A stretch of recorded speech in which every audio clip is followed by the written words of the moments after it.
labo laba yifa lika-Israyeli isizwe sakhe.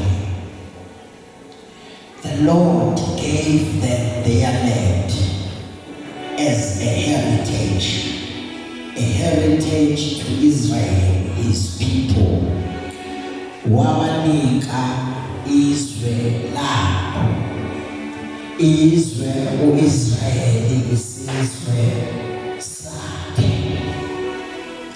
When we talk about heritage, or when we talk about Christ, our heritage, we need to understand ukuthi asikhulumi ngobuzwe bobuZulu, asikhulumi ngobuzwe bobuXhosa, asikhulumi ngobuzwe bobuSwati, asikhulumi ngobuzwe bobuNdebele. But when we say Christ is our heritage, because that heritage is an image of your forefathers. And lento ethi heritage ngamanye amazwi isho ukusuka wosiko lakho ukuthi kahle amaZulu avelaphi, amaXhosa avelaphi, iyini umthetho noma iyini umsusa wesizwe sakaBheki, uyini umsusa wesizwe sakaNdebele, uyini umsusa wesizwe sakaSwati. When we say Christ is our heritage, ngamanye amazwi sibheka la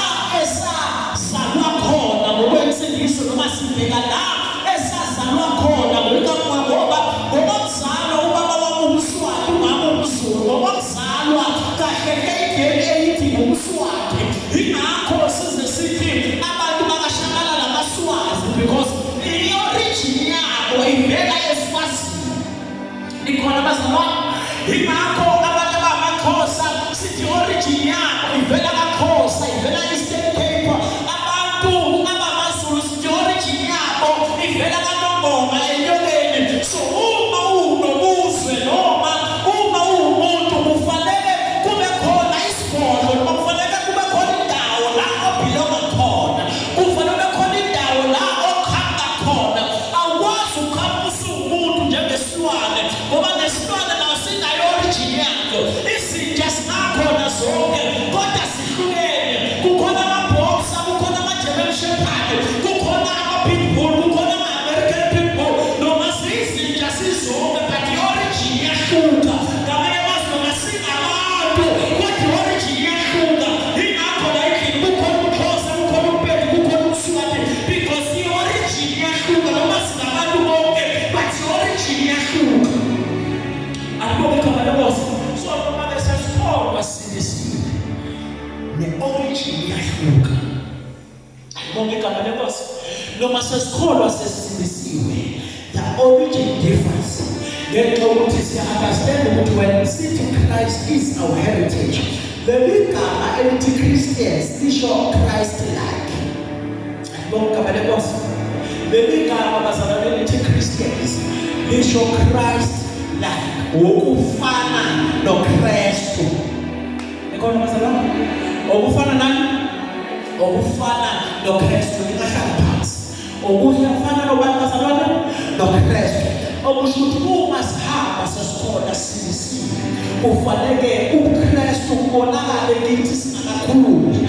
Even ishikambo ukuhamba kwethu kurepresenta uKristu singakakhulumi ukuthi silisiwe. That is why sizothi masihamba edrobheni abantu bathi hayi lo muntu uyakhona, lo muntu usilisiwe. Uma ayizisho ukuthi uyakhona usilisiwe, into ekwenza lokho ingekho ukuthi ne-appearance yakho yangaphandle nokuhamba kwakho it is Christ-like. Alibonge igama lenkosi. Ngeke usubuze namhlanje ukuthi isiphi isizwe sakho, uyabona ishekhi ukuthi la sesiwazile okusho konke ngumSwazi. Ngeke uma ubuze ukuthi umZulu yini, ngoba into ayigqokile iyapresent ukuthi this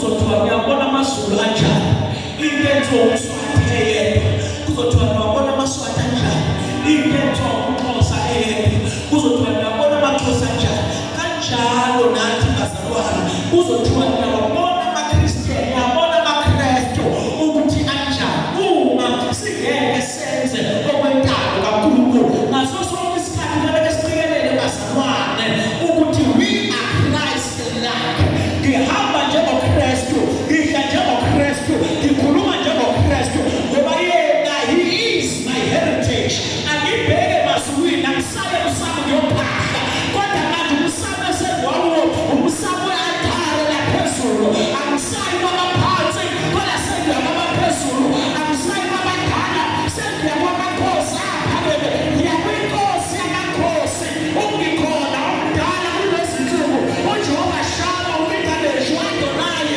uMethifele uJehova wayekhona uEshadai uBalibezim uJehova Jireh uJehova Alpha uOmega igama lakhe unguNkulunkulu ophezu kwabo bonke we are serving that God. That is why uNkulunkulu esedalile uthi asenze abantu ngomfanekiso wethu ngamanye amazwi our image is not the image of uShaka noma ngawuzulu what image is not the image of Ushaka awulikhona kodwa bazalwane noma ngawuswati what image yawe ayiyo inkosi yetike udlamile i-image yami mina njengomzalwane it is the Lord my God uNkulunkulu the creator uNkulunkulu ophezu kwabo bonke I am Christ-like image yami ifana naye ngithi ngisemhlabeni uNkulunkulu ngithi mangezulwini ngifike kuNkulunkulu ngoba unjengoba mina nginjalo let's make man with our own image yaqala laphi imvelaphi yethu i-heritage yethu bazalwane akubona uphahlela amaphansi senza amalada kodwa wena kuyusuku lokugubha amasiko sikhumbula inkosi eyasifelayo uKristu sinalelo siko lilokhu isiko esashiywa nalo isiko lesidlo ekuthiwa sinenze njalo ukuze simemezele inkosi ukufa nokuvuka kwayo siyilinde isifike ngamanye amazwi asinalela isiko isiko lethu bazalwane lilodwa kuphela isidlo senkosi esidla njalo esonto lokuqala so njalo uma kuyisonto lokuqala enyangeni sisuka kwi-heritage Sunday yethu ngoba suke senza isiko lethu njengamaKristu asisayifaki iphanga ngoba isiphanga sethu uKristu obonakala ngaphakathi kuthina asisayifaki intambo ngoba intambo zethu uKristu olapha ngaphakathi kuthina we are Christ-like when we say we are Christ-like siyasuka ey'ntweni zamaZulu siyasuka ey'ntweni zamaSwati siyasuka ey'ntweni zamaXhosa sinamathele ey'ntweni zikaKristu siyasuka ey'ntweni zomsusa wasemakhaya sinamathele eKristu. Glory to Jesus. Siyasuka kubantu benyama sinamathele kubantu bakamoya okusho ukuthi whenever sithi Christ is our heritage ngamanye amazwi siyazibulala enyameni awubekhona bazalwane siyayibulala enyameni ebese siphile emoyeni ngoba vele inyama kithi ayisenawo amandla asisaphile enyameni kodwa sesiphila emoyeni sihamba sikumoya sikhuluma sikumoya konke sikwenza sikumoya because now we are Christ-like. Glory to Jesus. The Bible says lithi sikaNkulunkulu la uDavide ubhale uthi he gave the land as a heritage wabanikeza izwe lamakhanani likhona bazalwane uMoyizeli usufana kungena eKhanani lidle izwe lithi iBhayibheli wathumela inhloli eziwu-12 ukuthi azabe ziyohlola kanti phakathi kwalezi zinhloli eziwu-12 kukhona amadoda amabili uKhalebi noJoshua lithi iBhayibheli uma befika noNtokozo befika bezohlola eJordani uma befika belweqile iJordani befika eKhanani izikhulu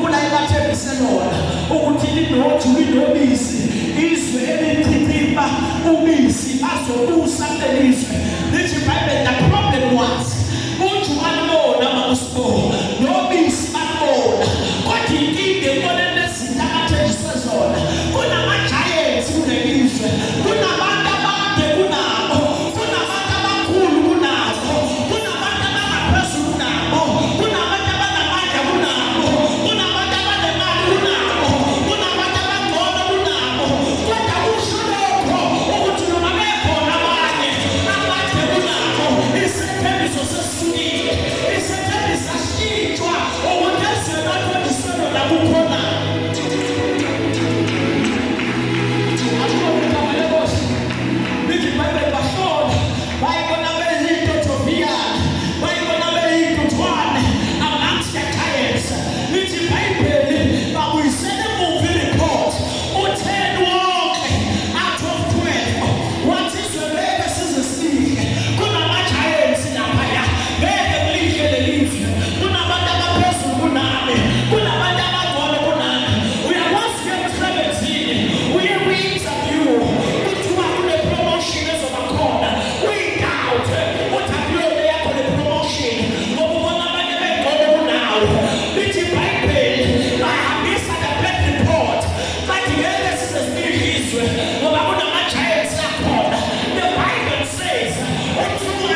ngesikhathi le ndoda ilemba ngonyama yayilindele ukuthi mina nawe sibe nefa. So you'll be unstoppable, you'll be unshakable, you'll be unmovable, because uhamba nefa engaphatheki ngezandla zomuntu, uhamba nefa elahlelwayo. He gave them the land. The land as a heritage to Israel, his people. Asibona abantu besizwe bazalwane, lenkosi esikhonzayo ingaphezu kaMisuzulu, lenkosi esikhonzayo ingaphezu kwesilo sethu, isilo samabandla, lenkosi esikhonzayo ingaphezu kwamakhosi akhona, ngoba inkosi eyafa yafela mina suku masinyana. He gave the land as a heritage to his people.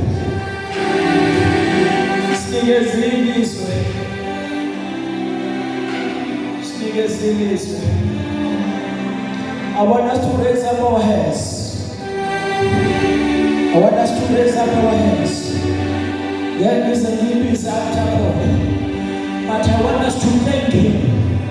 Ukuthi wasinikeza wasinikeza usikele ngaphezulu konke usiko lukhona.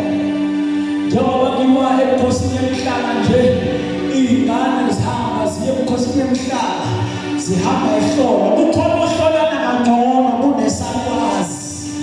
Kukhona ogcina bazalwane ubuntombi bentombazane abugcine ingahlolwanga, ihlole yona, ikhuze yona.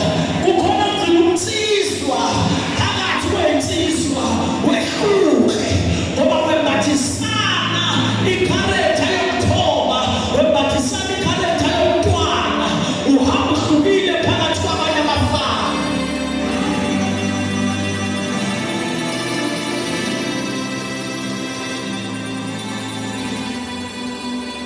Kukhona unikezana isimilo kangcono kunenkosi emhlaba, uJesu igama lakhe.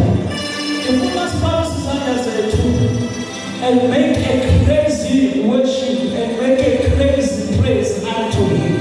Sibonge ukuthi he gave us a heritage engasoze yasuka neyoma ingunaphakade. Lithi iBhayibheli iy'thembiso lezi lakhe zikuyebo singu-amen. Kuyowa izintaba kudilike ngisho amathaba, kodwa izwi lakhe liyoma njalo liyifakazele. Awulikhona bazalwane, raise up your hands and begin to